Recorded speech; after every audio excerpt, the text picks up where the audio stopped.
Hey guys! So my next project has been this old jewelry armoire that's been sitting in our attic for ages. Please stick around as I show you how to take this basic armoire to enchanting new heights.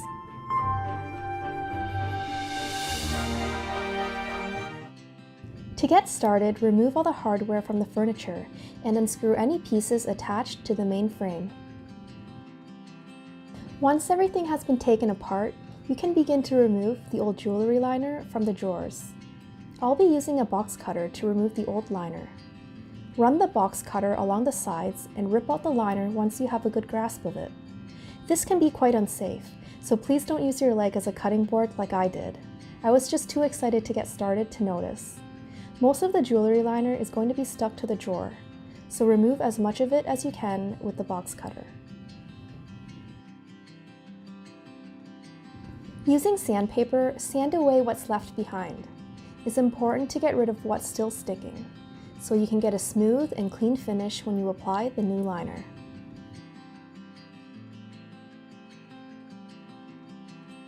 Now, we need to sand the exterior to get it ready for painting. Just grab some sandpaper and sand away. You don't need to expose the wood. It should be enough to rough up that layer of paint. Does anyone know why the paint dust is red? I'm really curious, so please let me know in the comments below if you have any idea. When you're finished sanding, wipe it down with a tack cloth to get rid of any loose particles. Your sanded piece should look like this. As you can see, it's roughed up with some of the old paint still remaining. Priming is next. Using a small foam roller, I'm going to apply a coat of primer to the drawer. This primer acts as a stain blocker to prevent the old color from peeking through the new paint job. Remember to allow each coat of paint to dry before adding a new coat. So here's the drawer with 2 coats of primer on it. When I was at the paint store, I fell in love with this color the second I saw it. You guys will definitely see this color used across more of my projects. Using a new foam roller, I'm going to apply 2 coats of this paint. The drying time is about 8 hours between coats, so make sure to store your roller in an airtight bag so you can reuse it in between coats. Once the paint has dried, you can start working on the hardware. For the drawers, I'm going to add a petite floral applique to the center and some glass knobs to the side. Position them on the drawer. Once you're happy with the placement, use a pencil to mark the area where you want your knobs to be. Use a drill to drill a pilot hole, then drive in the screws. I've already primed and painted the floral applique in white. Before securing it to the drawer, I'm going to gild it with some gold wax to give it more detail. Squeeze a small amount onto your fingers and warm up the wax by rubbing them together. This helps you control the amount applied to get a smoother finish. I'm going to apply the gold wax to all the high points of the applique. There's no perfect way to do this, but to avoid mistakes, use less and you can build from there. The wax dries pretty fast, so you can apply a new coat a few hours between each application. This also gives it time to cure. Once you're happy with how it looks, you can attach it to the drawer using some wood glue. Instead of reusing the same old generic pull handles, I wanted to give these doors more charm and character, so I'm using these gold antique styled locks. Just drill holes where you see empty spaces on the faceplate.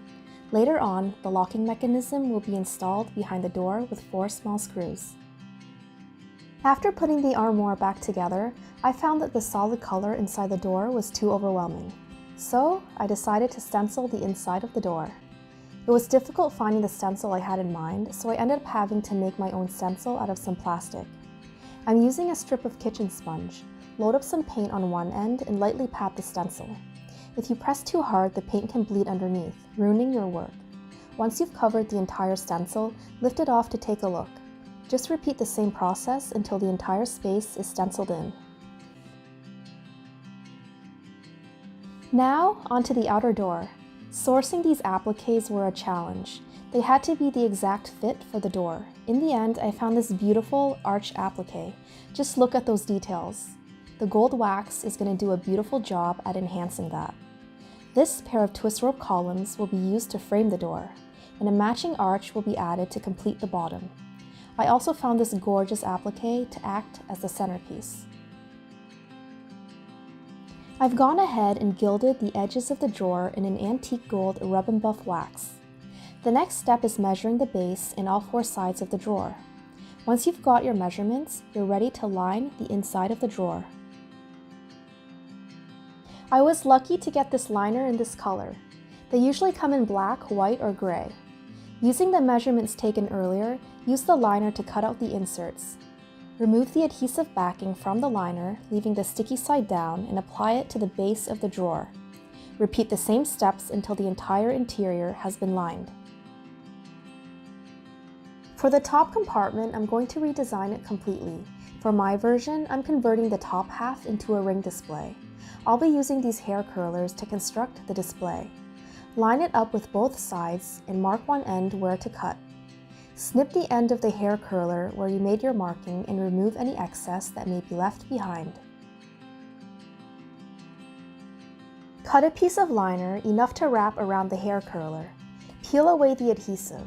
With the sticky side up, set the curler on top. Now carefully press the adhesive against the curler until it's fully covered. And here's our ring display. If everything fits, the next step is to glue it all down. For the remaining top half, I'm going to create a bracelet display. I have here this necklace organizer, but I'll have to take some measurements of the inside to downsize the organizer for its intended use. I resized the display off camera.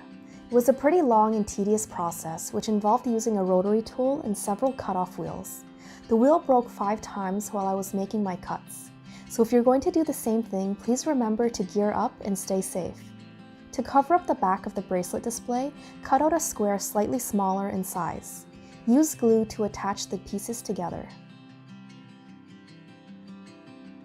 Cut out some liner in a slightly larger size, leaving a 2 cm cushion around.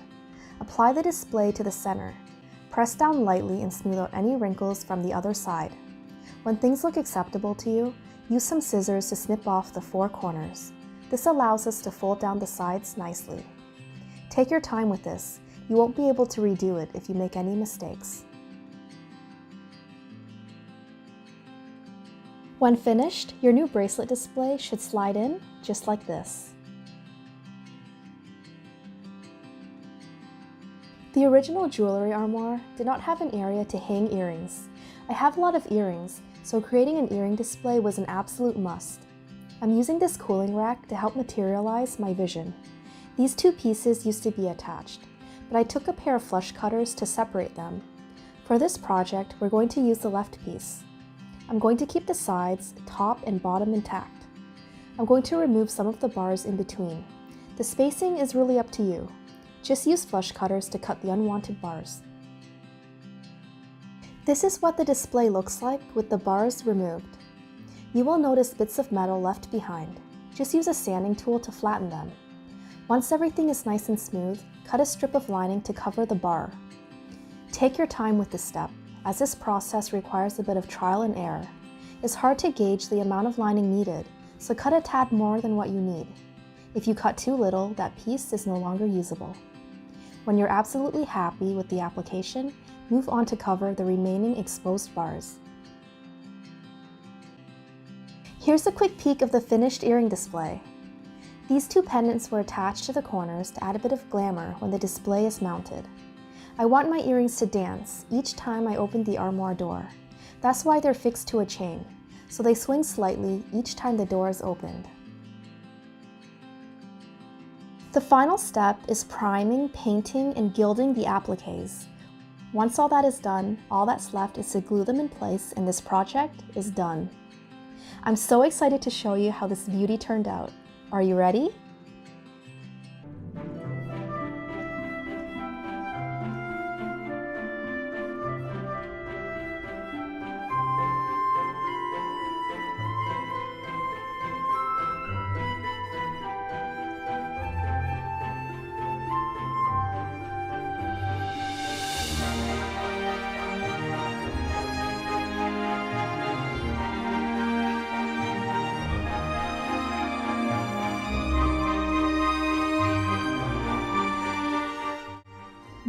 beautiful corner appliques frame the very top of the armoire, leaving the center open for you to display anything you like.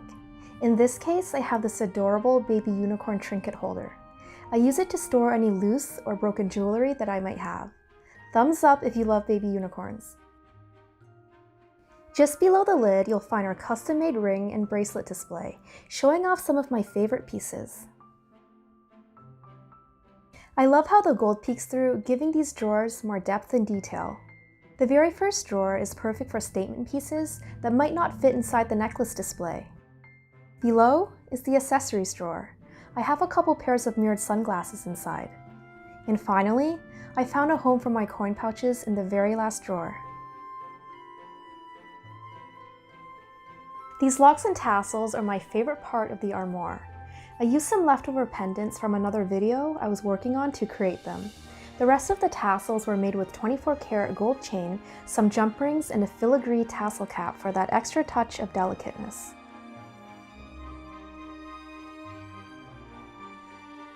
Ready to see what's behind door number 1? Featuring a floating necklace display, each time the door opens, you'll find your jewels waving back at you with a sparkle. It's hard to pick just one to wear. Originally, I was going to reinstall the same old necklace display, but after gilding it in the gold wax, it just looked cheap. So I ended up making this display out of the other half of the unused cooling rack. I prefer this look much more than the original. The stenciled wall adds an elegance to the armoire that wasn't there before. All that time spent on it really paid off. Each door has a total of 46 stencils and took 3 days to finish. Can things get any better behind door number 2?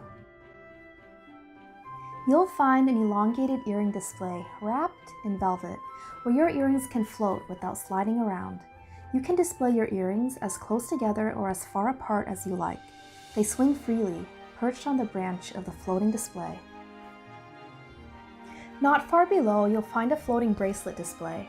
I added this last minute because I didn't have much room left for my other bracelets, since the top compartment could only fit 3. Together, these two displays complement each other perfectly. I gilded the base with gold wax to give it more dimension. 3 coats were used to achieve this rich gold color. The drawers all have these pretty, dainty floral appliques. It made the bottom look bare, so again, last minute, I decided to add a larger applique. I'm a details-oriented girl, so if I missed any details, please let me know in the comments below. How could I have made this better? Anyway, if you like this video, please subscribe to my channel for more surprises. See you in the next video. Wait, there's more. Please don't leave yet. I promise, no jump scare.